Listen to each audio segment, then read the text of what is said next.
मालदीव के अधिकारी और मंत्री मोदी से क्यों चिढ़े हुए हैं? उनके लक्षद्वीप जाने से मालदीव में बेचैनी क्यों बढ़ गई है, इसको समझिए। इस वक्त मोदी भारतीय टूरिज्म के सबसे बड़े ब्रांड एम्बेसडर बन चुके हैं। लक्षद्वीप की तस्वीरें सामने आने के बाद गूगल पर वहां पहुंचने के तरीके खोजे जाने लगे हैं। लक्षद्वीप के दौरे ने इस बात पर फिर मुहर लगाई है कि मोदी जहां भी जाते हैं वो इलाका नया टूरिस्ट हब बनकर उभरता है। तो क्या अब लक्षद्वीप मालदीव का विकल्प बन रहा है? क्या इसी से चिढ़ है? प्रधानमंत्री के साथ साल में 5-6 एक हाई पावर डेलीगेशन की मीटिंग होती है, वो सारी की सारी दिल्ली में होती है। एक तरफ हम टूरिज्म का ब्रांडिंग करना चाहते हैं। मान लीजिए कल ऑस्ट्रेलिया के प्राइम मिनिस्टर और मैं उनकी मीटिंग हैदराबाद में करता, तो हैदराबाद का ब्रांडिंग होगा कि नहीं होगा?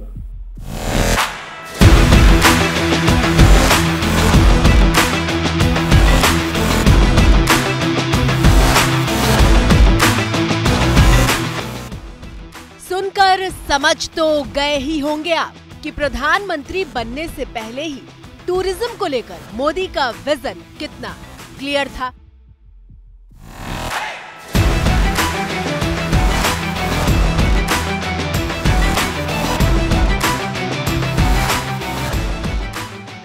मान लीजिए कल मुझे अमेरिका के प्राइम मिनिस्टर मिल जाते, प्रेसिडेंट मिल जाते, और मान लीजिए मैंने बनारस में मीटिंग वाला रहती।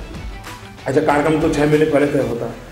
बनारस की सफाई होगी कि नहीं होगी, बनारस के अंदर चेतना आएगी नहीं आएगी, बनारस के रोजी रोटी का काम बनेगा कि नहीं, और 2 घंटे की मीटिंग हो जाएगी, दुनिया भर में मेरा बनारस का ब्रांडिंग हो जाएगा।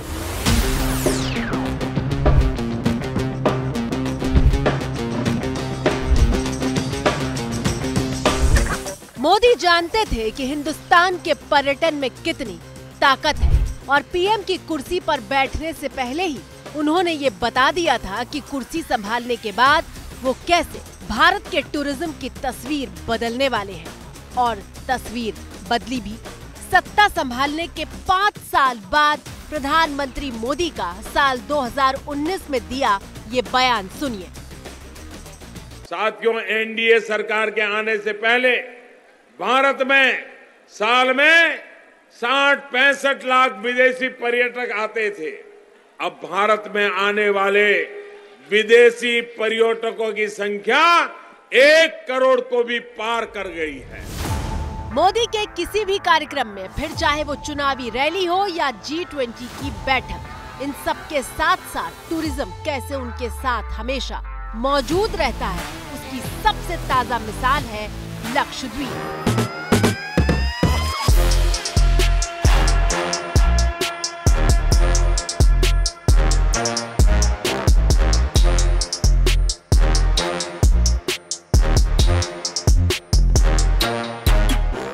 पहली नजर में इन तस्वीरों को देखकर लगता ही नहीं कि ये हिंदुस्तान का हिस्सा है, लेकिन सच ये है कि लक्षद्वीप इतना खूबसूरत है कि इसके हर कोने में नजरें बस ठहर कर रह जाती हैं।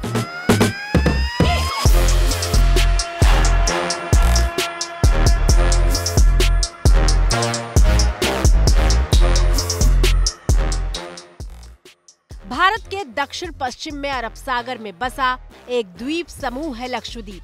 केंद्र शासित प्रदेश लक्षद्वीप में मोदी 2 दिन के दौरे पर थे तो लक्षद्वीप पूरे देश की सुर्खियां बन गया।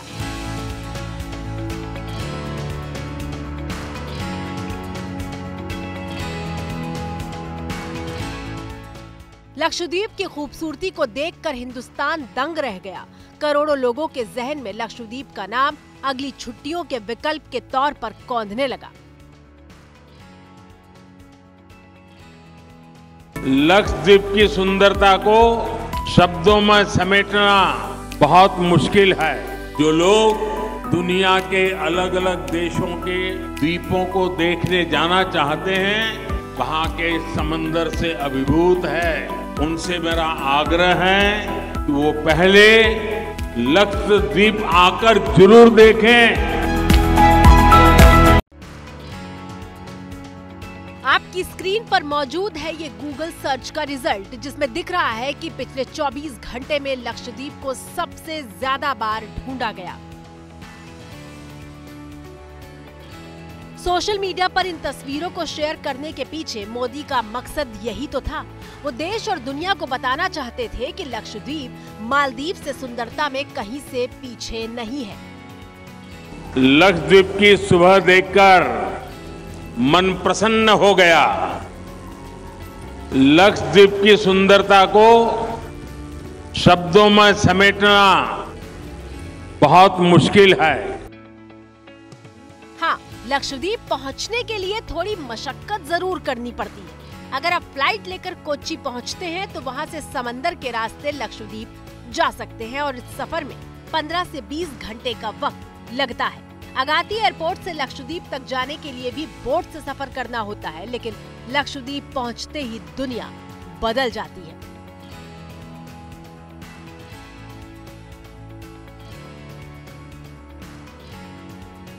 हिंदुस्तान में पर्यटन क्षेत्र के मोदी सबसे बड़े ब्रांड एम्बेसडर बनकर उभरे हैं।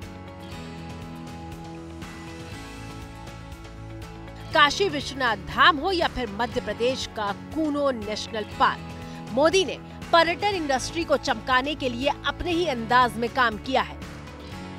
और मोदी जब गुजरात के मुख्यमंत्री थे तब भी वो बार बार कहते थे कि टूरिज्म की ताकत देश को पहचाननी चाहिए। विश्व के साथ अपने संबंधों को घनिष्ठ बनाने के लिए टूरिज्म एक बहुत बड़ा रास्ता है।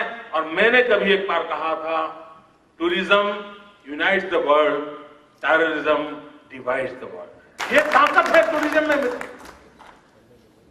ये टूरिज्म हमारे संस्कार में होना चाहिए। और ये जो भारत सरकार का नारा है ना, अतिथि देवो भव। देश का प्रधानमंत्री पद संभालते ही मोदी ने अपनी इसी सोच को साकार रूप देना शुरू कर दिया। लाल किले की प्राचीर से 4 साल पहले मोदी ने देशवासियों से क्या अपील की थी, सुनिए। आज मैं आपसे एक छोटी सी मांग कर रहा हूं। क्या आप तय कर सकते हैं कि 2022 आजादी के 75 साल के पहले हम कम से कम अपने परिवार के साथ भारत के कम से कम 15 टूरिस्ट डेस्टिनेशन पे जाएंगे। वहां कठिनाइयां होगी तो भी जाएंगे, वहां अच्छी होटल नहीं होगी तो भी जाएंगे। कभी कभी कठिनाइयां भी जिंदगी जीने के लिए काम आती है।